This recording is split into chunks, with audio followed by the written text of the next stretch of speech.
Orichalcum is a competitive game of tableau building, tile laying, and engine building all rolled into one, set in ancient Atlantis, but you're kind of like building Atlantis, not destroying it or witnessing its destruction. You will indeed start with a board such as the one that you see here. That's a personal board. Each player has one. Also, the board is double-sided for more replay value.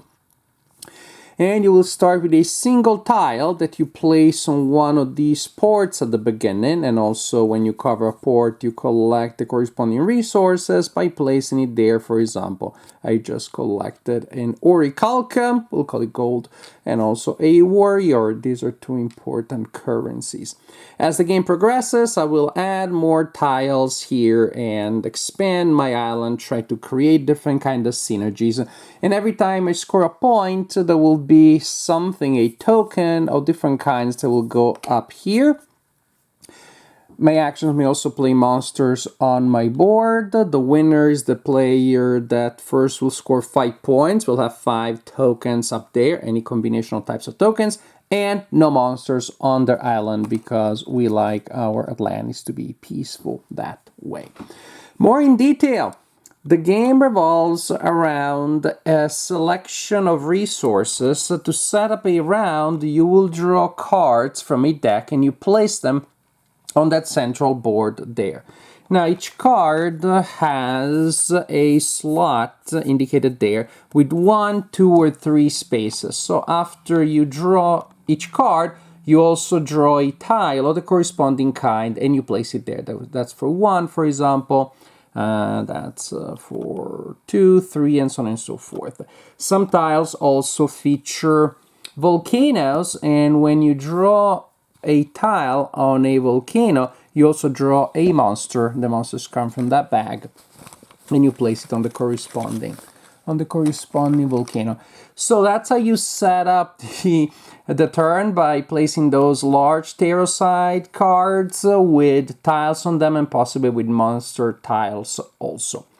Then players will alternate taking turns, starting from the first player, who is the player with the largest army.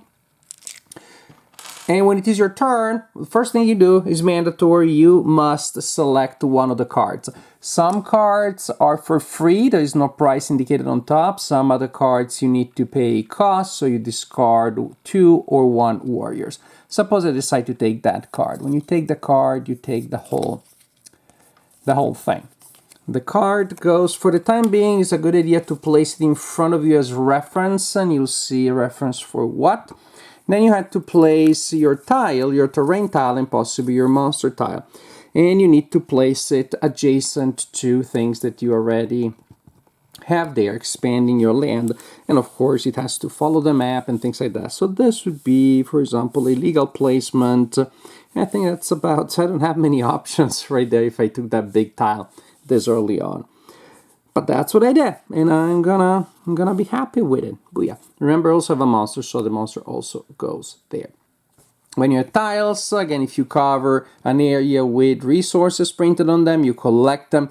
Also, it may be that you are creating or expanding an area with, suppose I've done that, because I thought I did. It may also be as you place your tiles that you create or expand an area with 3 or more terrains of the same type next to each other. When you do so, you attract the attention of a titan. These 4 people, each associated with a kind of terrain. So for example, that's the one that I would get by putting together 3 sea spaces next to each other. When I create or expand a space of 3 or more of the same kind of terrain, I take that tile, I place it there. It also gives me a one-time advantage, which I can use, and then I simply flip the tile to indicate that I can't use it anymore, but after I use it, it still stays there for scoring purposes. Then if somebody creates or expands an area or 3 or more of the same kind of terrain, they take the titan.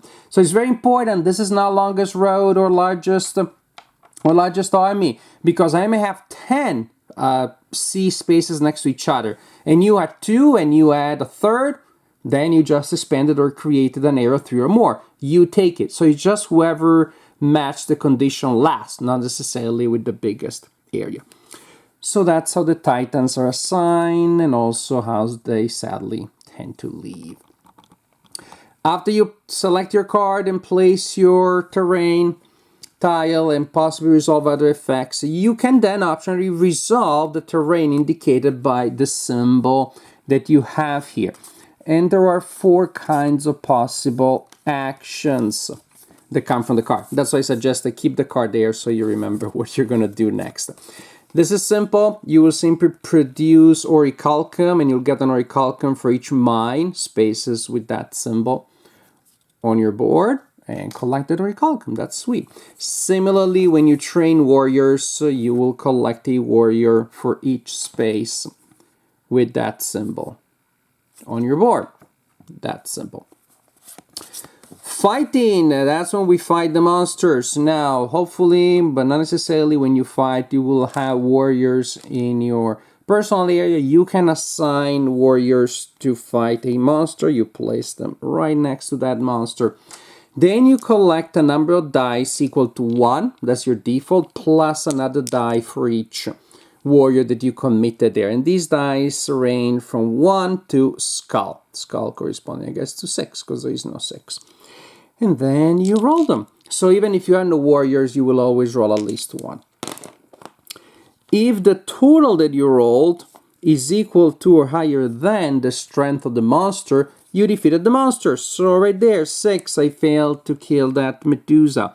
You also kill the monster if you rolled a skull or more, regardless of the numbers that show up. So that even if you only have 1 die and the monster is like a 12, you still have a chance of defeating a monster. If you defeat the monster, the warriors go and retire. They deserve that rest, and the monster is added as a trophy to your area here, which will be important later. So that's for the action of fighting. If you fail to defeat the monster, your warriors stay there, locked in combat, so you still have that an opportunity later.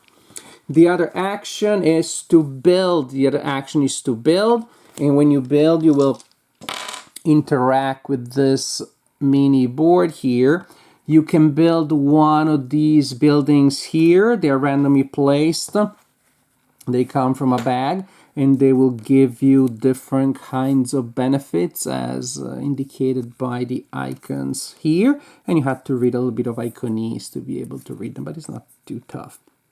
However, when you place one of these, you will have to cover a terrain. Now it doesn't count as terrain anymore for Titan purposes. Or you can build a temple. These temples, the Atlanteans, they had big temples. This temple is huge.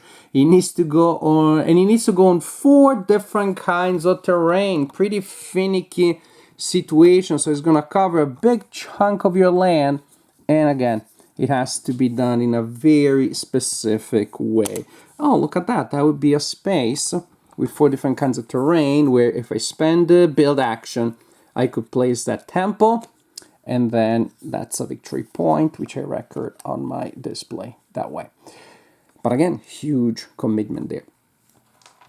I can also spend the build action to simply build a big medallion, just celebrating how cool I am. It cost me 5 gold, it cost a build action, and I place the medallion there. That's for the standard action that comes with the card that you will have selected.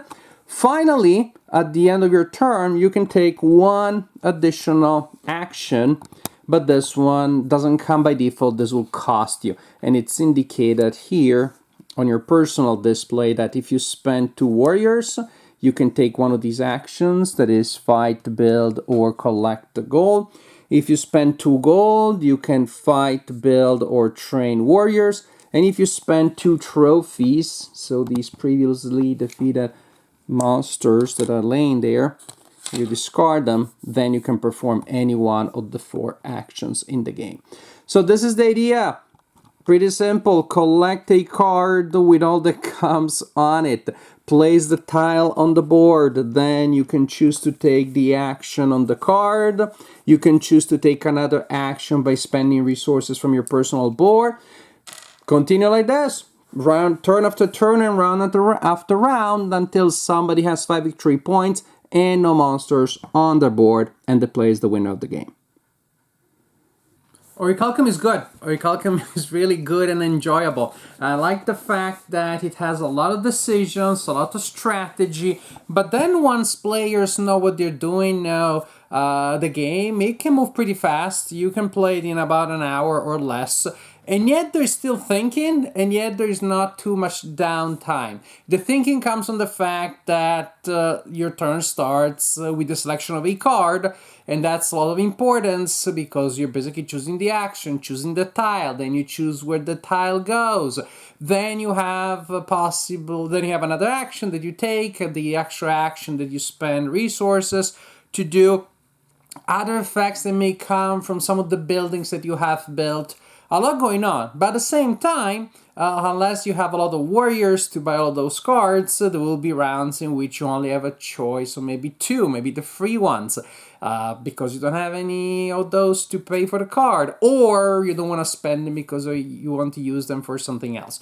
So you have a really nice balance here between a range of options that is not too big, it's not overwhelming, yet it's still interesting, yet it's still worth, thinking about it and engaging with. And the game really is about building your engine. You can have a very pretty island, but at the same time, somebody spamming a nice engine that gives them a lot of resource and a lot of things like that. And so maybe you want to keep an eye on what other people are doing, but ultimately and primarily, trying to get in the way is not gonna be all that valuable, because again, by destroying their engine or damaging their engine, you're not building yours, so you're still behind. So there is an element here of multiplayer soul. It feels like the interaction is very, very limited, and it happens again mainly accidentally. I take a card that you wanted, but I don't take it precisely because you wanted it. Again, with some exceptions, like all the monsters are there. We're gonna keep the cards with the monster cheap because the player is ahead has no money right now, so they'll be forced to get a monster, and may slow them down a bit. I've seen that happening, but again, it's a minor element. It feels mainly multiplayer solo. The components look great. I love the art. I like the material feel, all of those like thick tiles. But again, back to gameplay. I want to make sure I didn't forget about the components. I sometimes do. Back to gameplay, I like the trade-offs. To me, a good system of trade-offs is one of the core elements, if not the core element, of good game design, meaning if I do something very good, there should be something that pulls me back in some other situations. Building a temple is really awesome. It's a point that cannot be taken away from you, but it requires some thinking and some doing. Also, it means you have 4 kinds of terrains next to each other that are different from one another. But on the other hand, having a lot of terrains of the same type is good because of the titans, but that may be more situational things.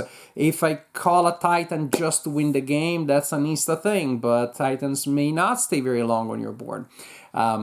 If I use the gold to buy a victory point, well, I need that for a lot of other good stuff.